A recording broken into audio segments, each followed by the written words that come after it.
the idea behind this, this second,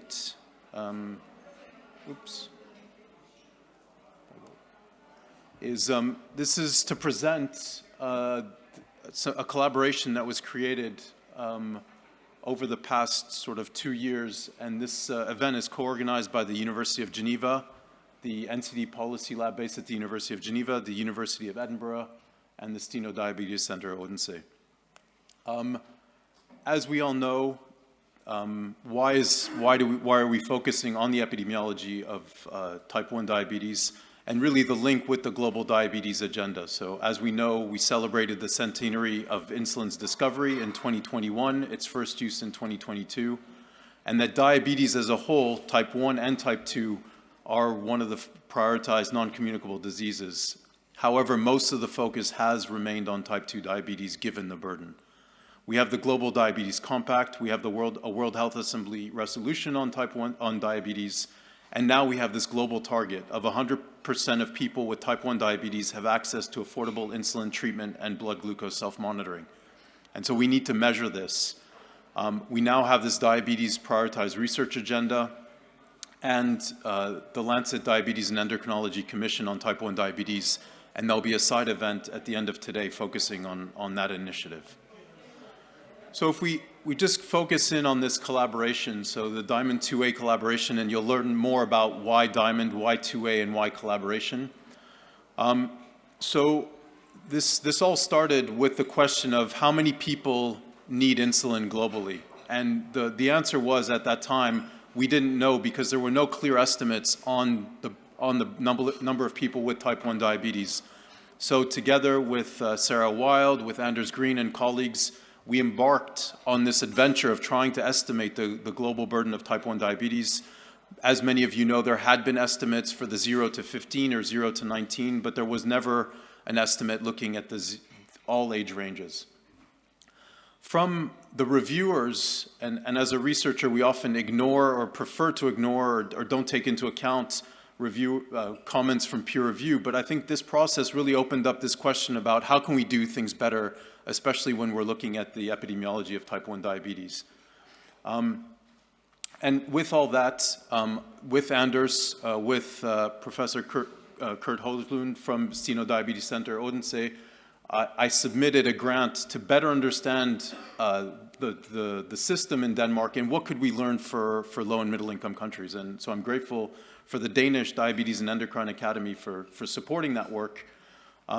And that led to an expert meeting as part of this project, which then led to a statement that many of the speakers today on the panel and speaking during this session contributed to on developing a roadmap to improve the epidemiology of type 1 diabetes. Following on from that, with support from the World Diabetes Foundation and in collaboration with the East African Diabetes Study Group, there was a meeting in Dar es Salaam to discuss how can this agenda move forward within the African context. Following on from that, we had a very small meeting in Geneva, and you can see some of the participants in this photo, from representing all WHO regions. This meeting was supported by the Swiss Agency for Development and Cooperation and co-organized by the Steno Diabetes Center, University of Geneva, and the NCD Policy Lab. And that enabled us to develop this concept that Anders Green will be presenting, and also this idea of this collaboration. We've had informal meetings, and hopefully today we'll expand this network. So really, the Diamond 2A collaboration is an informal network of academics and researchers, and you can see on the map, we still have a lot of areas that need to be filled in. We've had some online discussions, some meetings that people have participated in person or virtually, as well as webinars. I think what's important is that clearly the epidemiology of type 1 diabetes is important, and it's an important component to understand within the global diabetes policy environment, but that the idea behind this collaboration is to go beyond just epidemiology. The idea is to support research, to develop research training, to act as a clearinghouse for certain tools, and also develop guidelines. And I think what's also important for again, this small group of individuals is communicating and advocacy. So how can the data, how can the research that we develop be used for communication and advocacy as well as empowerment? So the agenda for this, this side event is I will hand over to Professor Tuomilito in a few seconds to give us some background on the diamond study. Then Professor Anders Green will present where we are with the Diamond 2A collaboration, and then I'll hand over to Morten Bjerregaard from the Steno Diabetes Center Odense to moderate a panel that includes many leading experts in this area, and then we will hand back over to Professor Tuomilito for some closing remarks. So with that, I hand over to Jaakko. Thank you.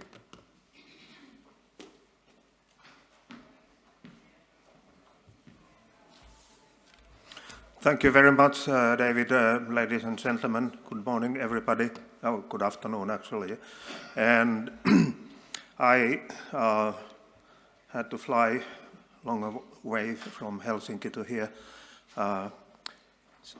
this morning to discuss about the WHO Diamond study. I go back in history. We had a first planning meeting of the Diamond study on 2nd of January 1990 in Helsinki, and there we designed the study and started to carry out the collaboration globally. Now the importance of diabetes registers was first pointed out at the meeting organized by Juvenile Diabetes Foundation in 1983, and there was a paper coming out talking about the geographic differences that were observed in the literature at that time, and this group was led by late Ron Laporte. Now the first attempt to actually do a proper comparison of incidence patterns of type 1 diabetes, we called it Diabetes Epidemiology Research International team, and we contacted people who had published something on type 1 diabetes epidemiology and asked them to provide numbers by age group and the population denominator data and so on a paper format. And we received the data from several populations and confirmed that so far Finland had the highest incidence. PEI means Prince Edward Island in Canada. That was the second highest, and then Sweden, Norway. You see that northern part, and that we did various comparisons like this one, looking at the temperature. But of course, this is a very, very, very poor epidemiology. But anyhow, that was the opening of the whole thing. Then we, later on, we started to look at the trends, and again, taking publications that had at least 10-year follow-up period, and we could point out that, as you can see here, that everywhere in Europe, the incidence was increasing, and it was so also in other parts of the world, even in Peru and China, Japan, where the incidence was very, very low to start with, but upward trend everywhere. Now, the Diamond project, as I said, started in 1990, and we invited people whom we knew to join this initiative. We presented at the different meetings, congresses, and so on, contacted individually people, asking them to join. We didn't provide any money, none, but Ron and myself put our department's money aside so that we could coordinate the work, and I had a data center in Helsinki without any money. So that was a Diamond project initially. Of course, I had the money, but it was my department's money that could have been used for something else, but I had decided this way. So at the end, we had a study ongoing and came up with a very simple definitions, because one of the problems was that there was really no definition how to define childhood onset type 1 diabetes.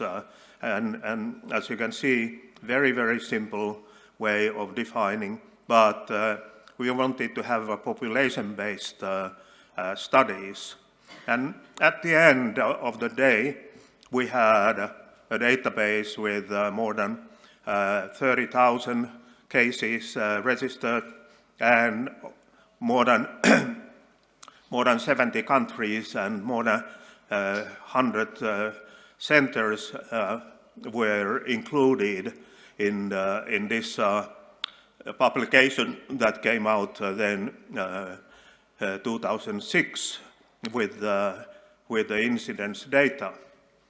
While we were doing this work, Ron Laporte had a splendid idea, because we were concerned about the coverage of the case detection in these populations that were included in the study.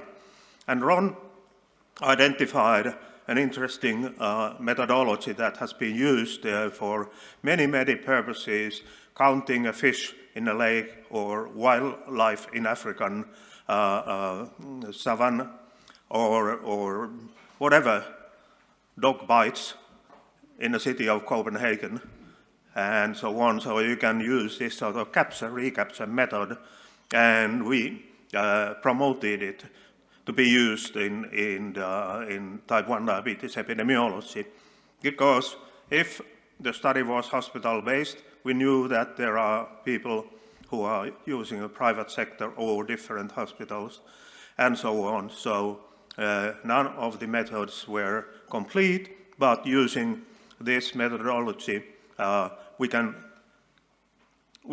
count true number of cases using 2 or more methods to identify the cases. And with a very simple formula, we can come up with the number which is very, very close to the truth. And this we tested in various ways later on. Now the Diamond study provided the data, as shown here, for a large part of the world. But there were white places as well. Of course, Greenland is white because it's covered by snow, but also we didn't have registered there so far. Maybe now, when Greenland has become so popular, we can have them to be included in Diamond 2A. And so Africa, as you see, was missing. Middle East and Central Asia was also white. Today, we have data for many of these places, a little bit at least, but not very much. So this graph shows very clearly that there were more than 400-fold difference between the lowest incidence in China and the highest in Finland and Sardinia. So interesting was to see this huge variation. There's hardly any other disease where the incidence varies so much globally. If you can think another disease, please let me know. A Diamond study, high incidence countries here, or populations, because Sardinia is not a country.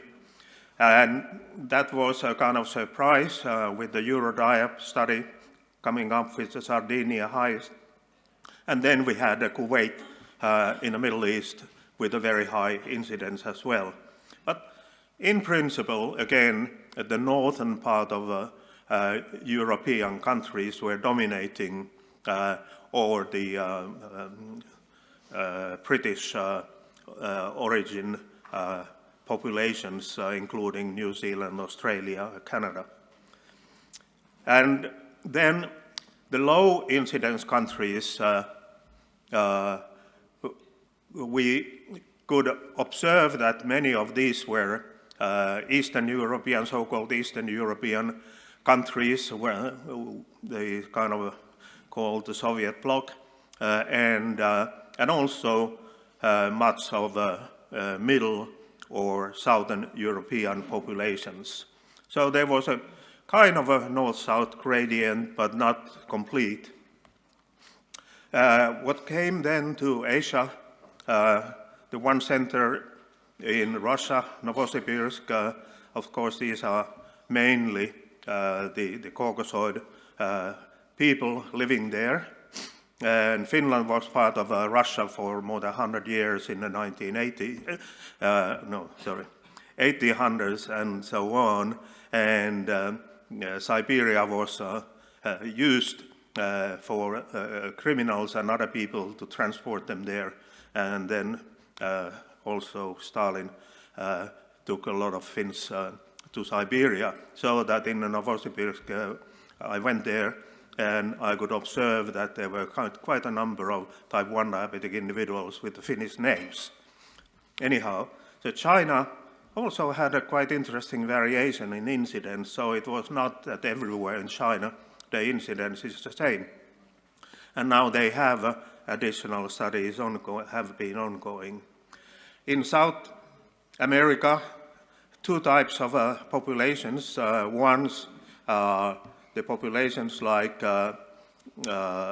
Uruguay, Brazil, Argentina, and so on, had a similar incidence as middle and southern European populations, whereas some other countries where Native American population is very prominent, the incidence is much, much lower. It's like in the Asian populations. And then North American population, I would like to point out here Chicago, because this Chicago study only included African American populations. But the incidence was about the same as in general in the United States, other parts. And then finally, Oceania, Africa, Near East, as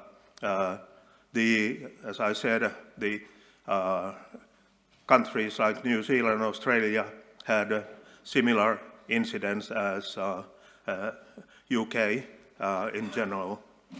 And then Northern African populations had very close the same incidence as Southern European populations.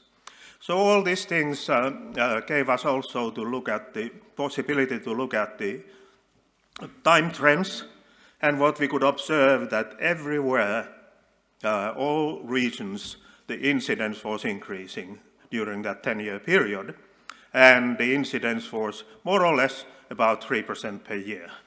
And this was quite interesting to see that everywhere it went up. Now I come back to Finland. We had data since mid-1960s nationwide, and you can see that the incidence have been increasing in a very, very steady fashion. No ups and downs, no epidemics, it's just going up.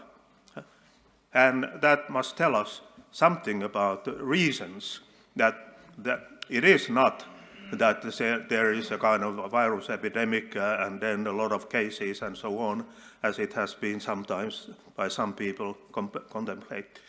But later on in the 1990s, the incidence became even steeper. Whereas the study that was published about 5 years ago was questioning whether the increase has been ended.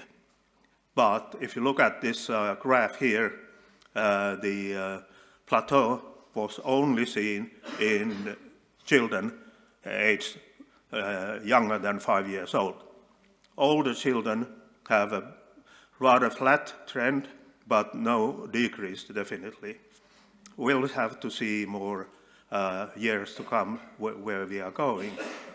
But we have a new data then from various parts, especially Graham Ogle has been very active with his organization to map the incidence in the various places, is Maldives. And I would like to point out that one fact here, that when you start the incidence study, the incidence may be rather low, and it's increasing because the case ascertainment is improving. And that's why we need a capture-recapture methodology. So I would see that in the middle of this time trend, after that, the increase in incidence is not anymore very steep. Now, what happened in a high incidence country, Kuwait, is shown here. Increase has been seen in all age groups, and especially in children aged 5 to 9 years old. So high incidence population, just like Finland, Kuwait also has seen the steep increase. Another phenomenon that has been described in the past is the pre-pubertal peak in incidence, so that children aged 11 to 14 years have the highest incidence. You can see here two populations, Sweden in the 1980s and the 90s, and China more recently. Both of them showing a similar pattern. The other thing here, you can see that there is no difference in Sweden between boys and girls in incidence, except when they become adults. Now, this is the global analysis showing again this peak in the pubertal ages. But when we observe data from Finland, there is no more this kind of peak. The incidence is already very, very high among 2 to 3-year-old children in our country. No more pubertal peak. So the pubertal peak, which was contemplated to be due to hormonal changes, it doesn't happen here. So that must tell us something, that these hormones may not be critical. They may, in some situations, be important, but not necessarily. But why is increase happening? There were two different hypotheses pointed out. Accelerator hypothesis, so that there is a risk factor which is gradually increasing, or a so-called spring harvest, that the age of onset is becoming younger, but if you take a lifetime cumulative incidence, then there is no difference. So, which one is true? Maybe obesity has increased an incidence a little bit, but the effect is relatively weak, whatever data are available on that. A spring harvest hypothesis, no evidence whatsoever. In Finland, for instance, we see increase in incidence in young adults below age of 40 as well as in children.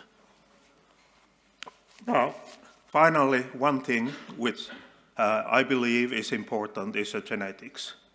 We looked at the twins. We had 13,000 twin pairs, and we looked at the concordance among identical and non-identical twins, and then using a twin research modeling system, we could estimate what is the contribution of genetics here, called A in the model, or environment, which would be primarily E. Now, the model came out that more than 80% of the risk comes from genes, and only about 12% from environment. And the same was, similar results were obtained from a Danish twin study as well. So here we are. The genes are there. Why the genes could be reason for an increase, better survival, and contribution of families. And then in our twin study, for instance, the concordance rate was only about 30%. So 70% of identical twins whose co-twin had type 1 diabetes, 70% of the other twin didn't get the disease, but could transmit the genes to the next generation without the disease. So with this, I would like to conclude that we have, over the last 40 years, obtained a huge amount of new data on type 1 diabetes incidence, but still less than 40 countries in the world are providing a new data on the incidence, and that's why we need a new collaboration. So, as I pointed out, we don't know why the increase in incidence happens. There is no single environmental factor which has been proven in all populations and all studies. Many of them have been attempted to call the critical reason, but none of them have been proven. So, again, the global Diamond 2 study may be able to provide databases and study designs where we can identify better the causes of increase. Thank you very much.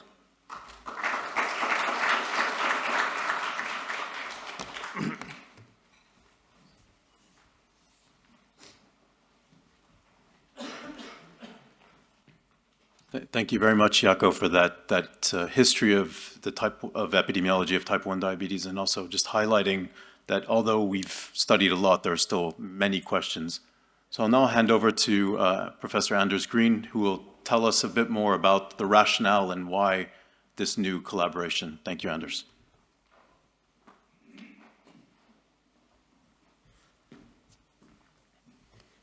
Thank you, David. Now, you talked about the timeline and the history of the new diamond, and Jaakko has talked about the history of the epidemiology of type 1 diabetes. I'm going to briefly review what we suppose Diamond 2A is about, and I'm going to spend a little bit of time on the new data we are going to look at right now and in the future, if I can make this work. How do we get ahead with this?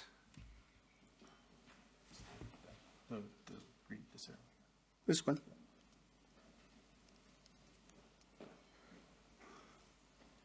Sorry, this goes too far. Too fast. Well, here we are. Come on. Yeah. First of all, even though Jaakko has explained what we know, we still need better data on type 1 diabetes. And we need particularly data about the prevalence and mortality of type 1 diabetes. And particularly, we know little about what the situation is in patients growing up with type 1 diabetes and become adults, and we know little about what is happening in terms of incidence in adult people. We don't know much about trends over time in incidence when we come beyond childhood. And why do we need all these data? We need it because it is necessary to put type 1 diabetes on the health agenda internationally and in each country, because type 1 diabetes has a tendency to drown in the quantity of type 2 diabetes, and in many developing countries, type 1 diabetes will compete with other major health impacts like infectious diseases, etc. But still, type 1 diabetes has this specific feature that insulin treatment and supporting care is absolutely necessary for survival, and therefore there is a moral obligation for society to put it on the health agenda with more emphasis than what is happening right now. And the meeting today and the next days will actually be focusing on that. So we need better data for advocacy and stakeholder engagement in type 1 diabetes in order to secure access to insulin glucose monitoring instruments and to supporting care in diabetes. Now, just to take a short-term trajectory of what has led to the present situation on Diamond 2 collaboration. Some years ago, we started to see the emergence of type 1 diabetes global metrics in model data because the lack of empirical real-world data, it was necessary to build model. And there have been existing now several models that differ very much in size of estimates, and that actually formed what David talked about, that we needed to sit down and see what can we do about it. So there was this meeting in Geneva in November 2023, where actually it was a very seminal meeting in the sense that we managed to outline a master plan for a new kind of collaboration to stimulate further activities and research in type 1 diabetes. And it also led to a very instrumental letter commentary in Lancet Diabetes and Endocrinology that came up later. And therefore, we are now standing with the present organization or collaboration we call Diamond 2A. You may ask why 2A? Somebody would call it 2C. We mean 2A for 2A. A means action.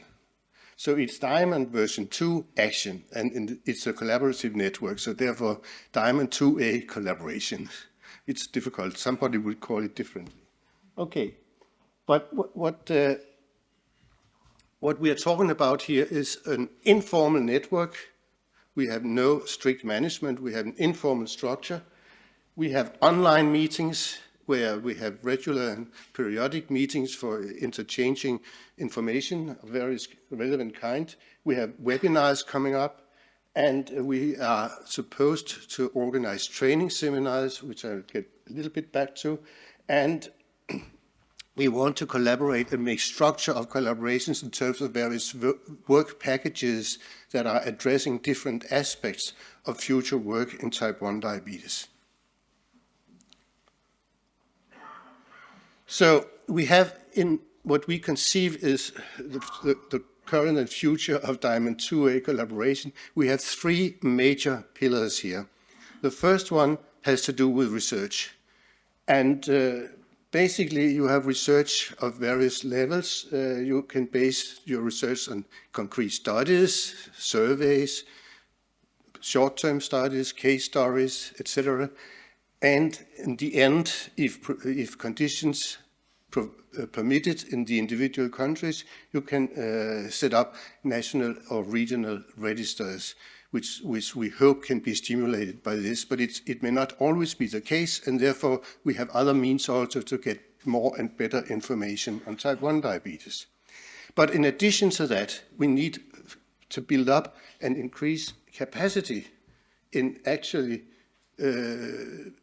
providing better data, capacity building in research and translation of research into the society.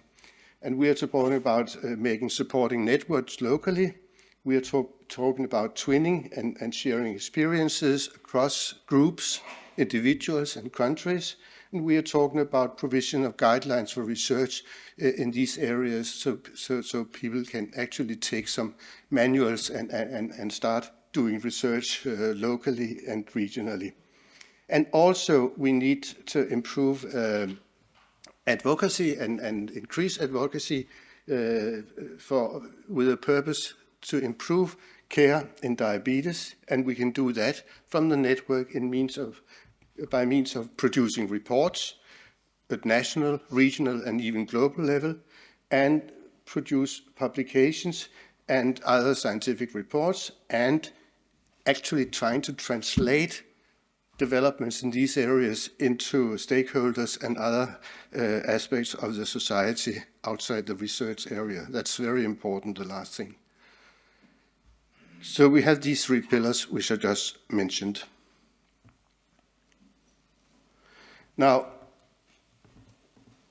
this is where we are. We have three actually series of events here. We are actually setting up regional webinars in order to inform about Diamond 2A. And this is happening now, but these seminars, they are tailored to regions according to language and according to what is relevant for that particular region. That could be in Asia, in Africa, in Europe, etc., and South America and Central America, for example. So it is working now.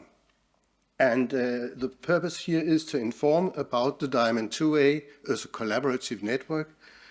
It's also important to actually try to recruit new participants in the network activities. So it's a matter of upgrading, stepping up the network.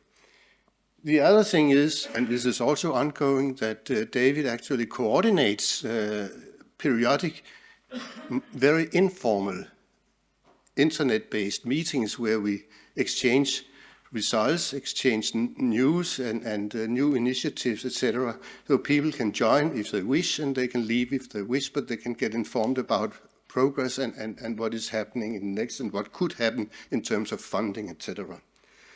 What we still need to establish, we need the funds for that. That's a kind of central organization. It is important to stress that we consider Diamond 2A to be a bottom-up approach where all the work should be done in work packages. That's the real thing, but we need a little bit of central coordination to actually have a homepage and control a homepage, and to serve as a kind of coordinator for repository of data collection and relevant literature and manuals for instructions for research, and also to support the coordination and reporting for the network as such, but also for the surrounding world and translational aspects of what is coming out of the network to the society. So these three pillars and these three activities, they are actually ongoing, except that we need a bit of central coordination. Now, the very important part of the Diamond 2A activity is research in the epidemiology and public health aspects of type 1 diabetes. And I want to spend a few minutes on where we are right now, bringing it further from where Jaakko left his historical background. This is just an illustration. I don't want to spend more time on that. This is what we know about childhood and adolescence type 1 diabetes incidence rates, and you can see the variability and changing over time in most countries. Nothing new here. But what we don't know is what happens in the adult population in terms of incidence, what happens in terms of mortality, complications, what happens in terms of prevalence, which is the most important figure when it comes to public health aspects of type 1 diabetes. And also, we need to consider, when we talk about diabetes type 1, is that the same disease in all countries? Or have we different manifestations, which we call type 1, depending on where we are, whether we are in Europe or in Africa or in Asia? That has not been discussed fully so far, and that's an activity that could be taken up by Diamond 2A. So this is where we are. Now, I'm spending a little bit time now on what has been published recently about model data of type 1 diabetes epidemiology. What you see here is estimated global incidence case numbers on an annual basis. The lightest column is for year 2017, and the most dark columns represent projections until 2040. And you can see the type 1 diabetes index. They are coming up with new data, but you can see in terms of situation in 2017, the type 1 diabetes index, the data we published in 2017, the global burden of disease estimates from 2007, and our new model, they are more or less the same in terms of incidence numbers. But if you go to the projections for the future, you can see a twofold difference in numbers. And I think this is important to understand, that there are so many differences between the global estimates that we need somehow to find out why is it so different. Because if we're going to use it for advocacy, we need to have more reliable data which we can trust on and we don't have to fight about. So this is one reason that we need to look more carefully about model data. It becomes even worse when we go to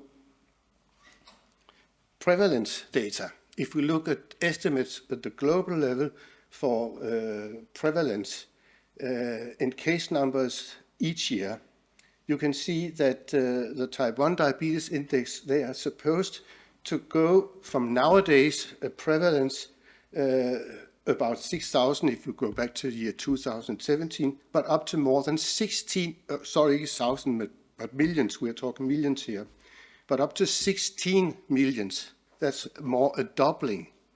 And I don't think that I don't understand the explanation. The WHO, we didn't project anything in the future.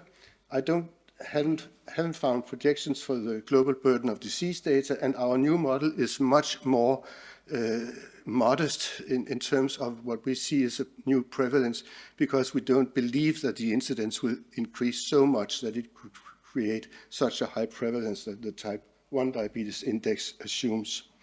But again, we have the same comments to be made here.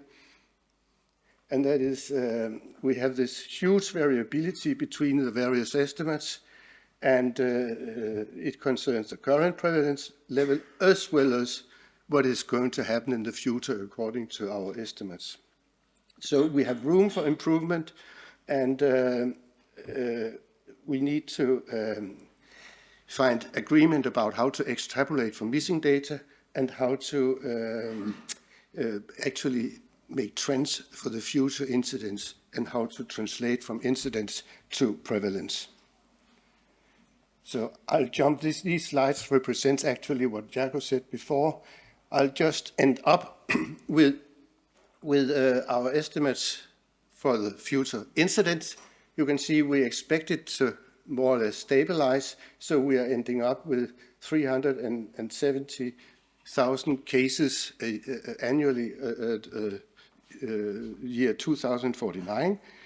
Particularly in the low-income countries, the number is much smaller than the global. It's much smaller contributions to the global, but the increase is relatively higher. In terms of prevalence, and we can see that the middle line, now I'll jump this for time reasons. What I'll show here is the green lights indicate what has been gained of life years due to insulin treatment. And you can see a substantial increase, but the numbers of lost life years due to lack of insulin and excess mortality is higher, and it will become even higher. So there's really a room for improvement of care for diabetes, so the prevalence will increase. So I'll conclude here and say that we have a lot of information we can transmit from the Diamond 2A collaboration, and we need still to have more real-life data, and we need to do it globally, regionally, and nationally. We need to align assumptions and methodologies when we model data, and we need to use these data, bring it into play to the society. And the Diamond 2 network hopefully will provide a means to serve these purposes. I think I'll stop here, David, and leave it for further discussion.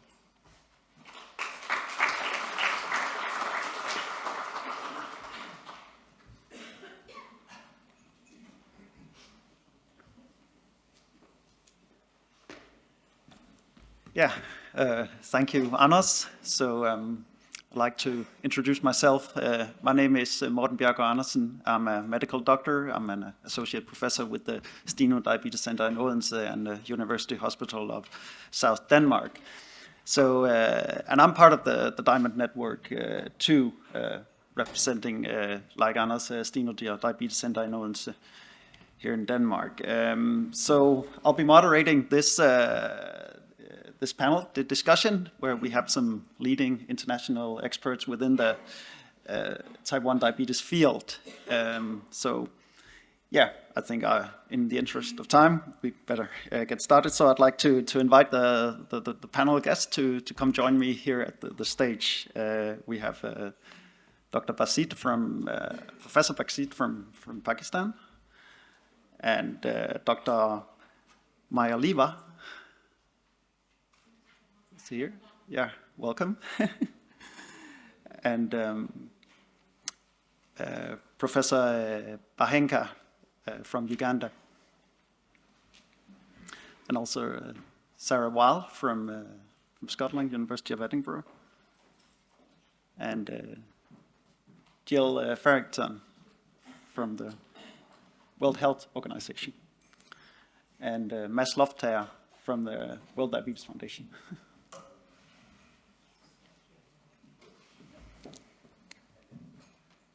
And, sorry. Is anyone missing? Yes, Dr. Bande. Yeah. Okay, so welcome. So I think one of the issues regarding the diamond collaboration is that we need better data, but what for?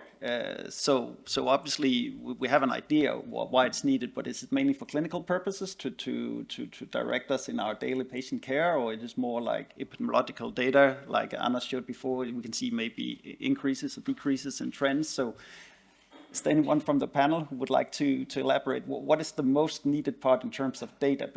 Because at least an initial part of the Diamond 2 collaboration is about improving our data. We have more extensive goals than that, but yeah, Sarah. Thanks very much. I hope I pressed the right button. Really good question. It's something that I get asked a lot as an epidemiologist of what's the point of data? Is it just stamp collecting or butterfly collecting, some people call it. But I like to think not. I think it can be used for a lot of purposes. And you mentioned two of the key ones, Morten. I think it's really interesting with the World Diabetes Compact that if you're going to measure whether everybody with type 1 diabetes has access to insulin, you need to know how many people there are with diabetes. So starting from one angle.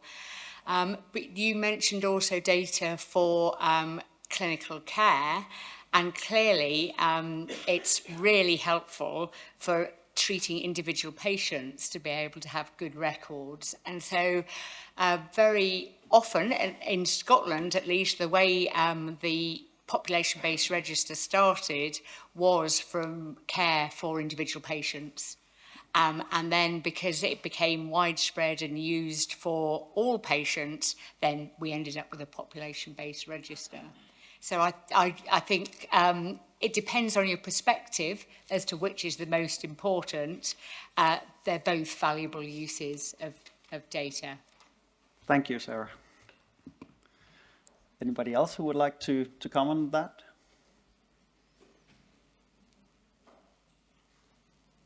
Yeah, that's it.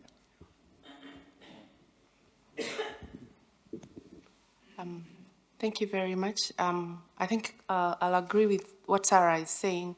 The data we need to also help in planning, and we know the numbers, so probably if you have the data, it's easy even to plan for them for the insulin we want, and it's easy to monitor them and see how they are improving, and if you are taking really good care, and what we're doing, what we're doing is really fruitful, and that's.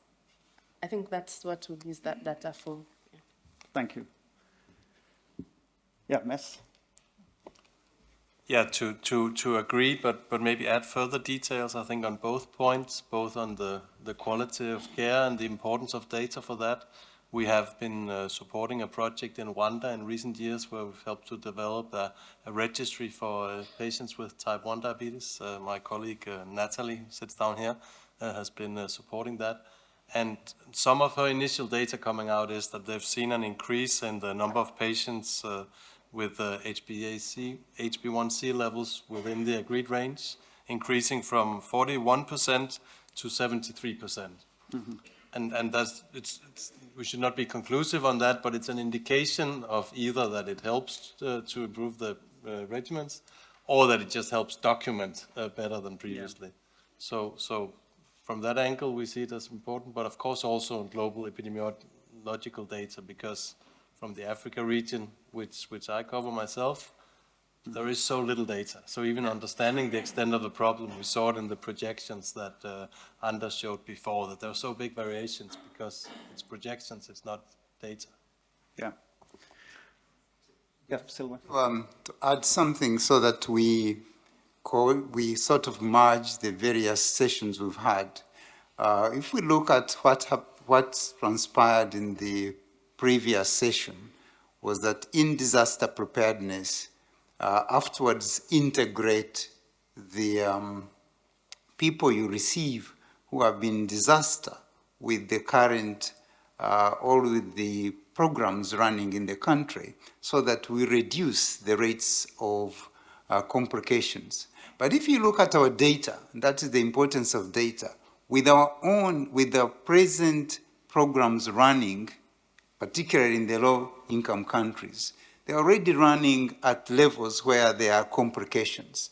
So you are actually getting another group, merging with another group, only to merge the complications with another complications. Mm-hmm. So that's the importance of data.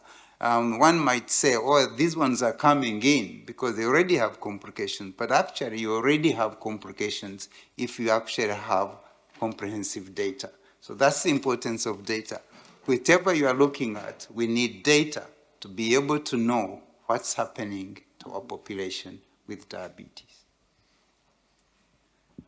Yeah, obviously, I agree. But I think one of the main issues that we need these data, and as we've seen on the map, there are many parts where we still we don't have a very clear idea what is the type 1 diabetes incidence, what is the prevalence, and so on. But another real issue is taking the data and improving the individual care for the patient, and that is sort of like the missing link, so the big step that we need to take. How do we improve the lives of some of the specific people also we saw earlier today? So yeah, we need these.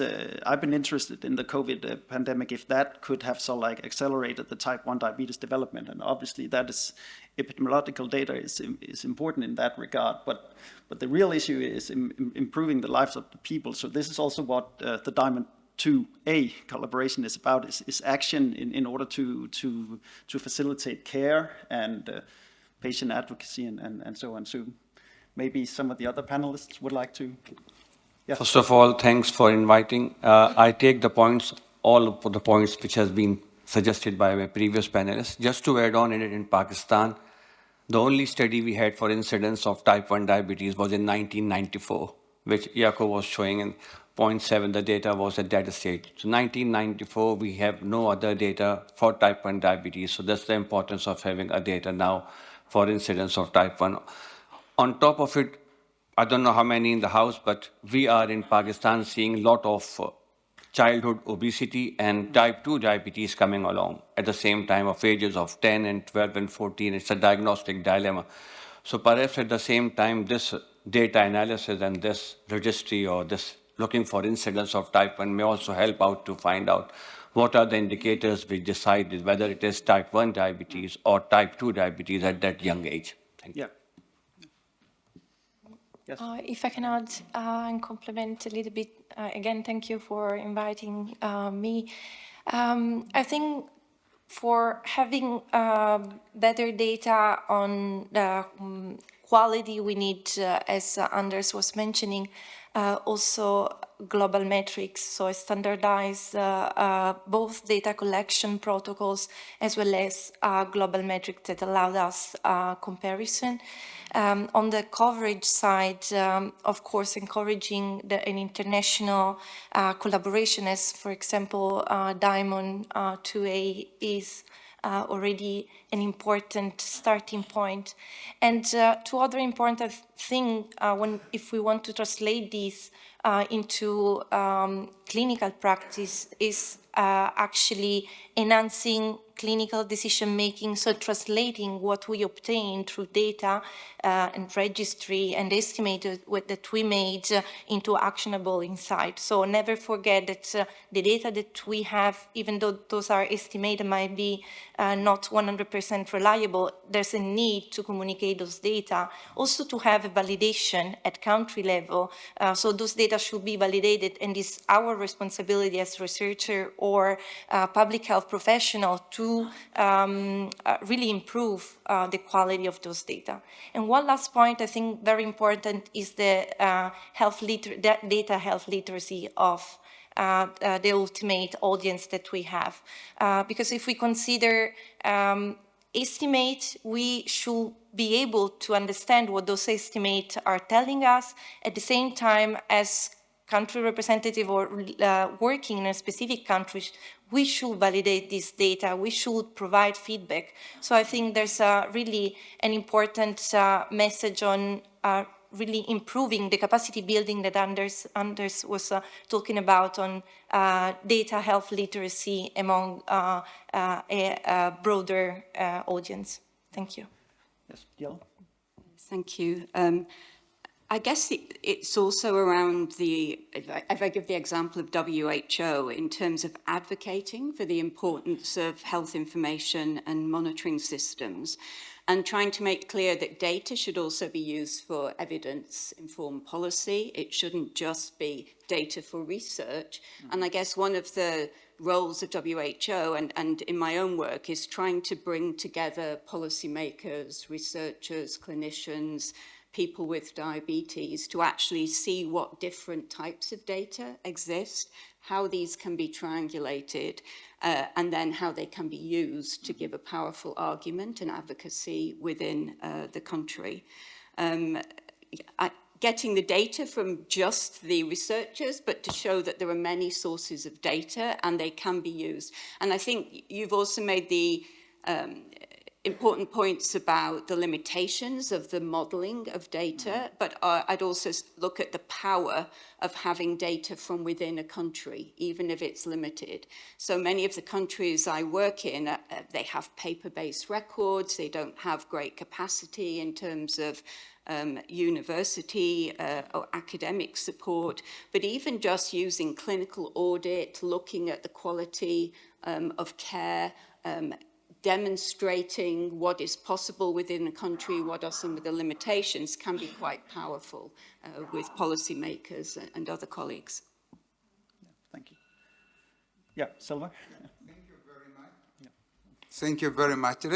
Let me go back a little bit so that I can take the audience through what would happen with low-income groups in particular.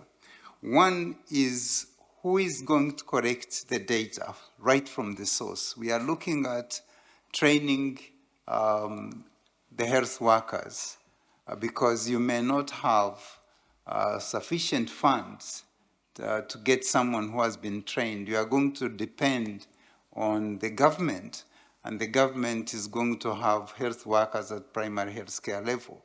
So we are looking at who is going to collect the data and where is the data going to go into? Is it going to be paper-based or is it going to be into a digital tool? Now, I had asked Ben to project a slide. If he can, he'll project it later, and that will help as an example.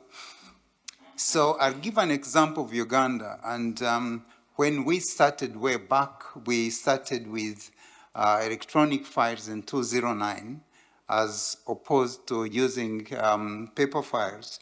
And the problem was everyone was afraid of you seeing the computer. So that was problem number one. So getting them now to learn to get to using the computer system or to using the digital tool is a barrier. That is at the bottom, at the grassroots level between the patient and the health worker. So we need to get there.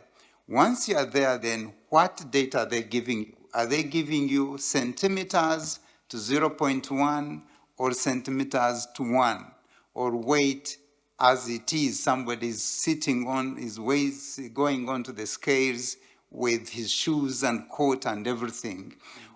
the years, are they knowing the age or are they estimating the age? Are the parents the same or their parents in a clan? So there is that need. Is the data uniform or not uniform? So one has to look at that, and yet when it has reached at the end, it's aggregated, you may not even tell the difference. So we need to look at that. Then when it has moved, in which way is it going to move? Digitally or through an Excel, and then the Excel transferred, in which mistakes are going to be done. In Uganda, we started then using the tablets at the health center level so that there is minimal issues. But then you also compete with government as to who is going to enter data, and everyone wants the person who is entering data there to enter data into their own system, either a digital tool or paper-based, so that the health worker now is overloaded, and at the end, you get poor data. So when we've finished all that, and then you get the data, who is going to use the data? Is it going to help the patient? Is it going to help the health worker? Or is it going to help the researcher?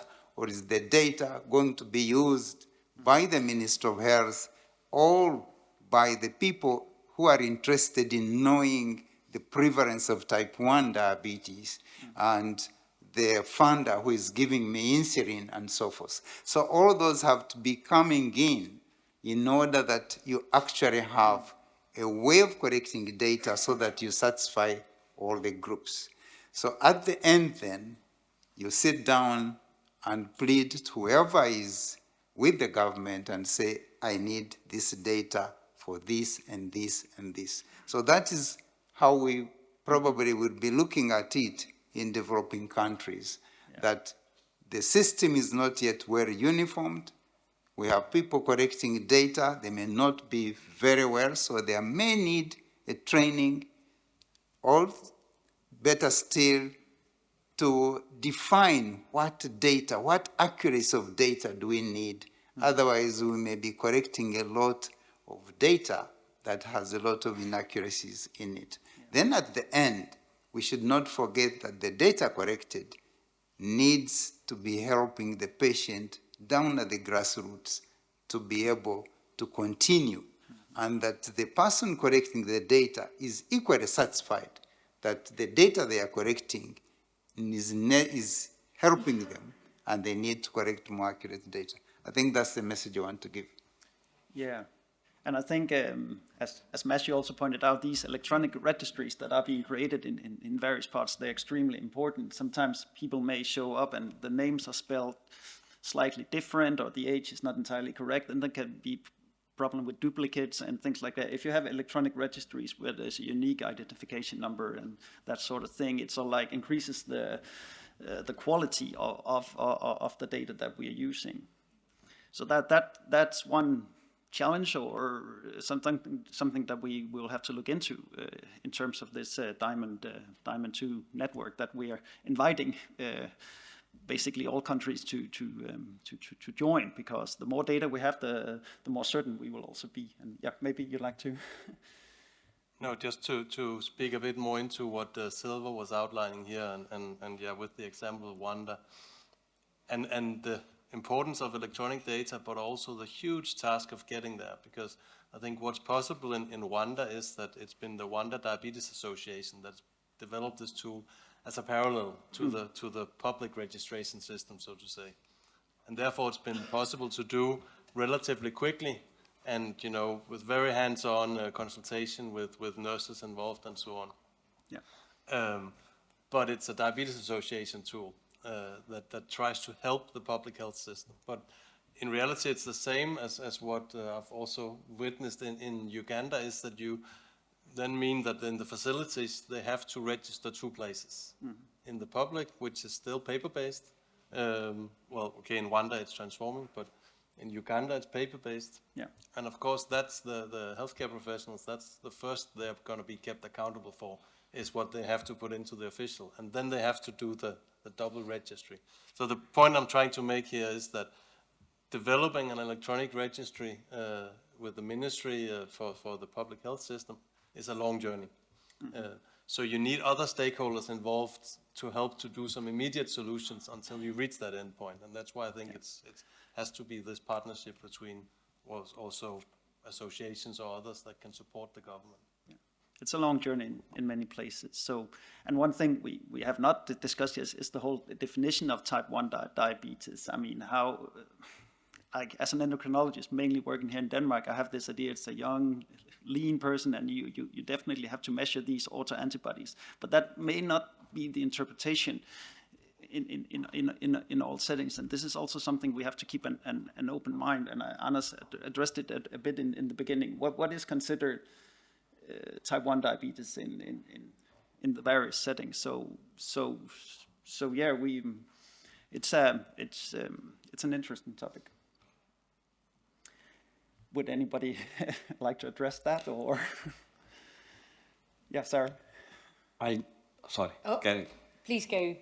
I'll just first second what our colleague has said regarding registry and whether the government or the public sector will be able to take this burden on their own in many low middle income countries. So I've got an example from Pakistan where we have established an NGO which is called Health Research Advisory Board.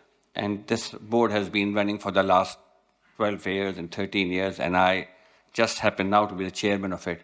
And one of our flagship projects is to develop disease registries.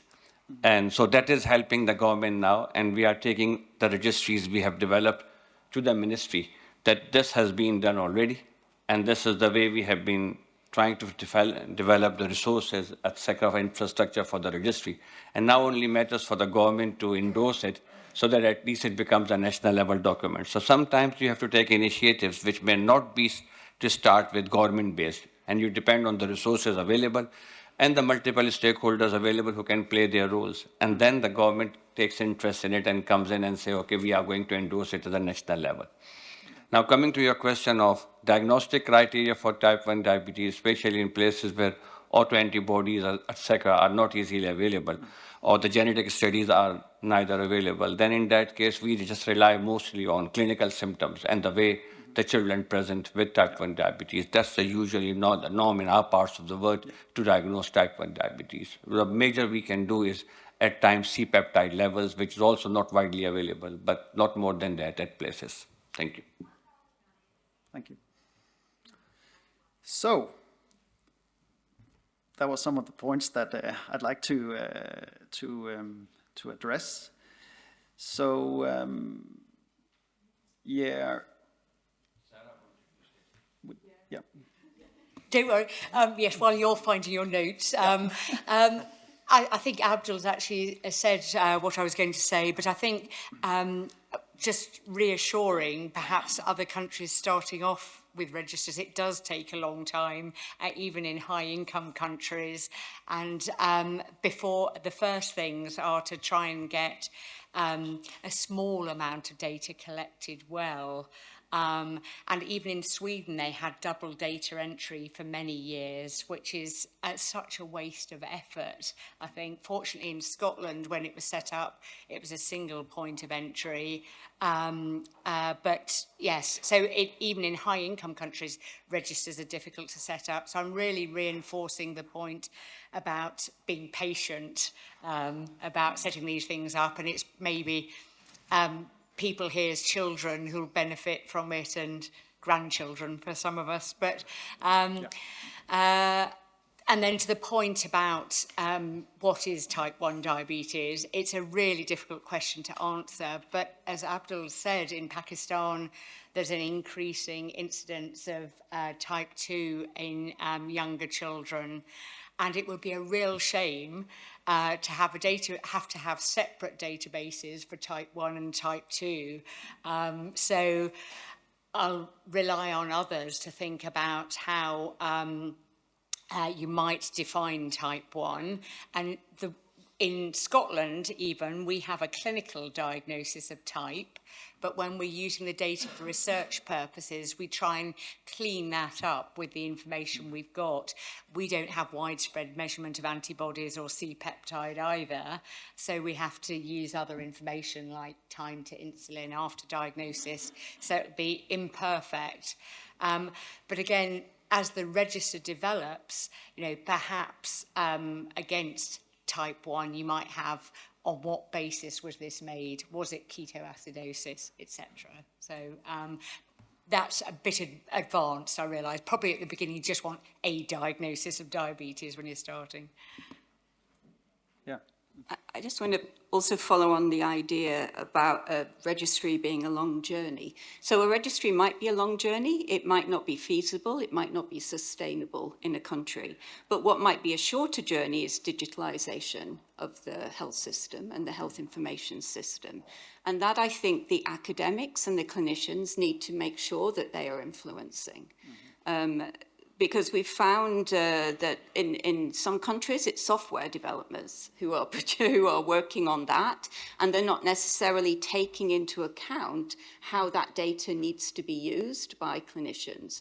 So one of the countries I work in, Kyrgyzstan, over 2 years, we were doing capacity building exercises with the people developing the Centre for eHealth, where we were bringing together the clinicians, the specialists, the family doctors, and people who were entering the data, academics, universities, and looking at what did they need, and just running through extracting data, seeing where some of the limitations were, the problems in that, how were different people going to use it, and then 2 years later, some of that system's improved, and also that the people, the clinicians are actually using that data in meetings with the Ministry of Health and also in their own research.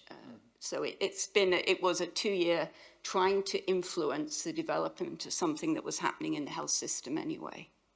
And then you have the whole problem with knowing the denominator. Sometimes people come from very close by, otherwise, in some other cases, they travel long just to have this type 1 diabetes appointment because they may trust the doctors more at the referral hospital. So that is also part of mapping the incidence. But Dr. Amosita? Yes, thank you. And I fully agree both with Sarah and Jill. I think the importance of communicating back to clinician, sometimes for health professional, the data collection might be seen as an additional burden on their work. So I think providing them with the feedback of what they provided through the data and how this data can actually be used, I think is really key. And another 2 points that I wanted to highlight is the experience that we are having actually in Italy within a joint action on cardiovascular disease and diabetes named Giacardi. We are actually developing regional diabetes registry, and I was listening on how to develop the registry, and I really can be more in line with the need to be patient.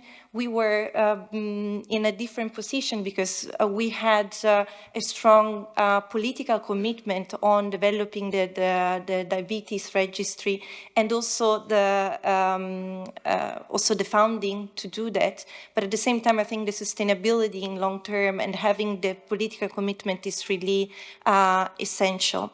And another point was on the definition of diabetes. There's, of course, based on the possibility, the availability, the resources that a country has, it might be difficult to detect antibodies. I just wanted to report a pilot study, a pilot project that in Italy has been implemented in the last year. With a political commitment, there was an establishment of a law in which we actually started to screen pediatric population on type 1 diabetes antibodies and celiac disorder, so that we might detect also an early diagnosis to avoid, the main aim was to avoiding mortality for ketoacidosis or the health outcome on ketoacidosis.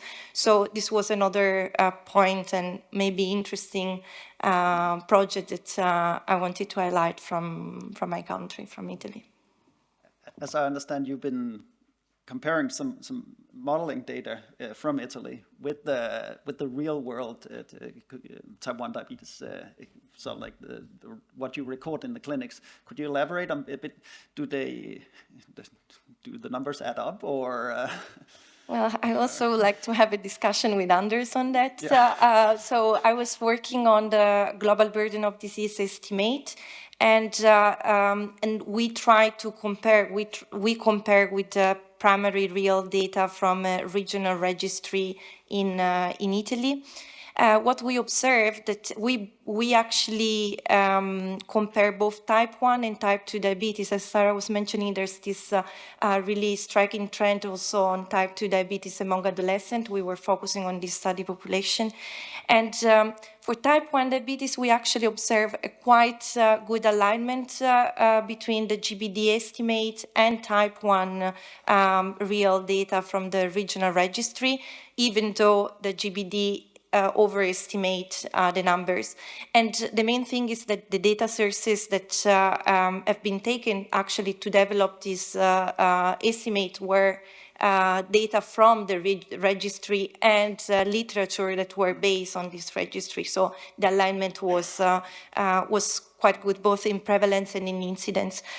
For type 2, there was a huge discrepancy, and this is actually also related to difficulty that the GBD has in estimate type 2 diabetes. So they model separately the total diabetes and type 1. Type 1 is actually, type 1 is mainly based on incidence data, as Anders was perfectly mentioned earlier. So what we observe is actually the need of validating modeling data and also the complementarity of both model and primary data. So those approach can actually communicate to each other, needs to communicate to each other, and primary data should validate the model. And we also understood actually that we observe the need of improvement of primary data for that study population in the regional diabetes registry. So it was a mutual benefit from the model, for the model and primary data. Could you access some data regarding treatment? Were the persons on insulin or? I was mainly prevalence and incidence, yeah. Okay, yeah. You would like? Okay, thank you. I would like to add from what everyone has said. Somehow we have to start somewhere, depending on where we are. Like in Tanzania, where most of the part is digitalized, they're using a system. We can borrow probably from Diamond 2A and get what are we collecting. So who are we collecting for? So from the Diamond 2, we might collect data which is universal and it's standardized for the clinician, the patients, the policymakers, and for everyone. Remember, these are people who are seeing patients with diabetes, with HIV, with malaria. So we need a minimum data that can be used by everyone to plan for policy, for epidemiology, and I think that is possible if we standardize for everyone. Are you seeing more type 1 in Tanzania? Is it increasing? Is it your clinical impression? Or? It is increasing, okay. And we are calling them quote-unquote type 1 because they are presenting fast. Okay. But sometimes they might stay for a long time without insulin, and you're wondering, are they really type 1? So yeah. Yes. So I think we are about to wrap this session up. I don't know if there are any questions online or also from the audience, of course. Yeah. Yeah, please. I think the mic is coming.